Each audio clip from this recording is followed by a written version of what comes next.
মৃত্যুর যন্ত্রণা যখন সামনে চলে আসবে না, হয়তো অনেকেই থাকবে সামনে, অনেকেই থাকবে, স্বামী থাকবে, স্ত্রী থাকবে, সন্তানরা থাকবে, মা বাবা থাকবে, অনেক পরিচিত মানুষরা থাকবে।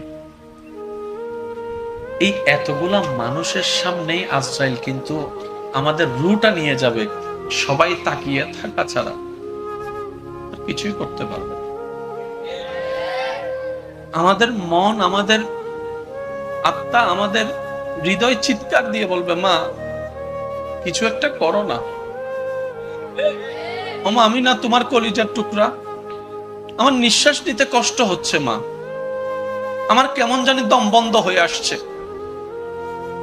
আমার কেমন জানি নিঃশ্বাস বন্ধ হয়ে আসছে, মা গো আমার কেমন জানি চোখটা বন্ধ বন্ধ হয়ে আসছে, আমার মন বলছে আমি মনে হয় তার বেশিক্ষণ দুনিয়াতে থাকবো না। মা গো কে যেন একটা দাঁড়ায় আছে দরজায়, যে আমাকে ডাকতেছে, মা আমি যাব না তোমাকে ফেলে, স্বামী গো আমি যাব না তোমাকে ফেলে।